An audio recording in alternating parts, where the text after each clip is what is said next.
पुश्तैनी मकान विवाद में दिल्ली यूनिवर्सिटी की प्रोफेसर की हत्या, 72 घंटे में खुलासा, पति पत्नी गिरफ्तार। दिल्ली विश्वविद्यालय की सहायक प्रोफेसर देबोष्मिता पॉल हत्याकांड का दिल्ली पुलिस ने महज 72 घंटे के भीतर खुलासा कर दिया है। पूर्वी दिल्ली के न्यू अशोकनगर इलाके में हुई इस सनसनीखेज हत्या के मामले में पुलिस ने पश्चिम बंगाल के बर्दवान निवासी एक पति पत्नी को गिरफ्तार किया है, जबकि उनके नाबालिग बेटे को हिरासत में लेकर पूछताछ की जा रही है। पुलिस जांच में सामने आया है कि हत्या के पीछे पुश्तैनी मकान को लेकर लंबे समय से चला आ रहा विवाद मुख्य वजह था। प्रारंभिक जांच के अनुसार आरोपी रामप्रसाद दास और मृतका के परिवार के बीच संपत्ति को लेकर तनाव था, जो समय के साथ गंभीर विवाद में बदल गया। पुलिस के मुताबिक गिरफ्तार आरोपी रामप्रसाद दास पश्चिम बंगाल के बर्दवान में सैनिटरी सामान की दुकान चलाता है और 10वीं तक शिक्षित है। उसकी पत्नी बनश्री दास स्नातक शिक्षित गृहिणी है। जांच एजेंसियों को अब तक महिला के खिलाफ किसी पुराने आपराधिक रिकॉर्ड की जानकारी नहीं मिली है। हत्या की वारदात के बाद पुलिस ने घटनास्थल से मिले साक्ष्यों, तकनीकी जांच, सीसीटीवी फुटेज और अन्य सुरागों के आधार पर तेजी से जांच आगे बढ़ाई। इसी दौरान आरोपियों की भूमिका सामने आई और उन्हें गिरफ्तार कर लिया गया। दिल्ली पुलिस का कहना है कि मामले की गहन जांच जारी है। नाबालिग की भूमिका, हत्या की साजिश और वारदात के घटनाक्रम को लेकर पूछताछ की जा रही है।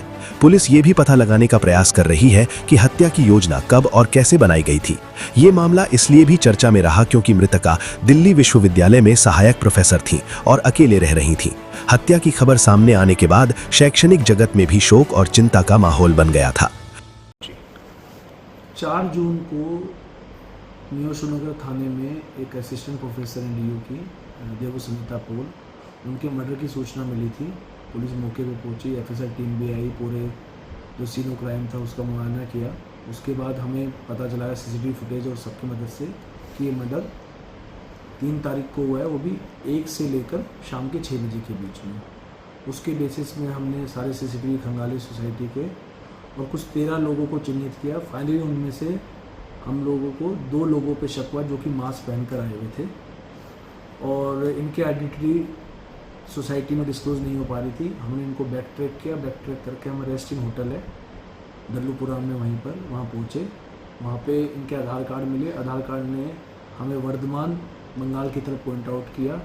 हमने इनकी फॉरवर्ड ट्रैकिंग भी की और वहाँ ये टैक्सी पकड़ के जाते हैं आनंद विहार रेलवे स्टेशन। वहाँ पे स्टेशन के अंदर जाके 10-15 मिनट अंदर रहते हैं, फिर दोबारा बाहर आते हैं, एक ऑटो पकड़ते हैं। ऑटो से नई दिल्ली रेलवे स्टेशन पहुँचते हैं। नई दिल्ली रेलवे स्टेशन पहुँच कर इन्होंने फिर कपड़े चेंज किए और वहाँ से 5:40 पे 3 तारीख को पूर्वा एक्सप्रेस पकड़ते हैं और 4 तारीख को वर्धमान पहुँच जाते हैं 3 बजे शाम को।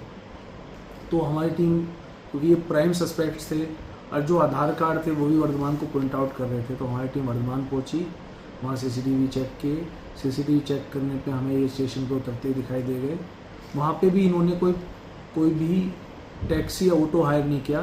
400-450 मीटर पैदल चलने के बाद एक जगह बाज़ार में स्कूटी खड़ी की हुई थी, उस स्कूटी को पकड़ा। उस स्कूटी को हमारी टीम ने 3-4 किलोमीटर ट्रैक किया और उसके हिसाब से एक जगह पहुंची जहां पे करीब 80 से 90 झुग्गियाँ थी और कुछ पक्के मकान थे। तो ये नहीं पता था एग्जैक्टली ये कहाँ पर है। हमारी टीम ने 24 घंटे तक इस स्कूटी की सर्च करी और एक घर में स्कूटी मिल गई है और बंगाल पुलिस के साथ मिलकर छापेमारी की गई और इनको दोनों को अरेस्ट कर लिया गया। ये जो वीडियो में आ रही थी लेडी की फ़ोटो काफ़ी क्लियर थी एक जगह, उसके आधार पर पहचान करके इन्होंने अपने क्राइम को बाद में कन्फेस कर लिया।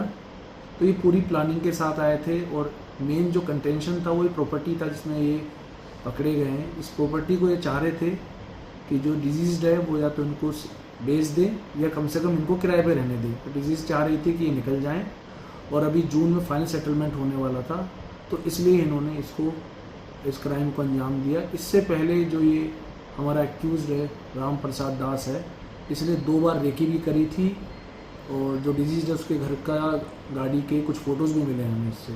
तो ये काफ़ी टाइम से प्लानिंग कर रहा था और ये काफ़ी शातिर है, छोटी मोटी चोरियाँ भी करता है।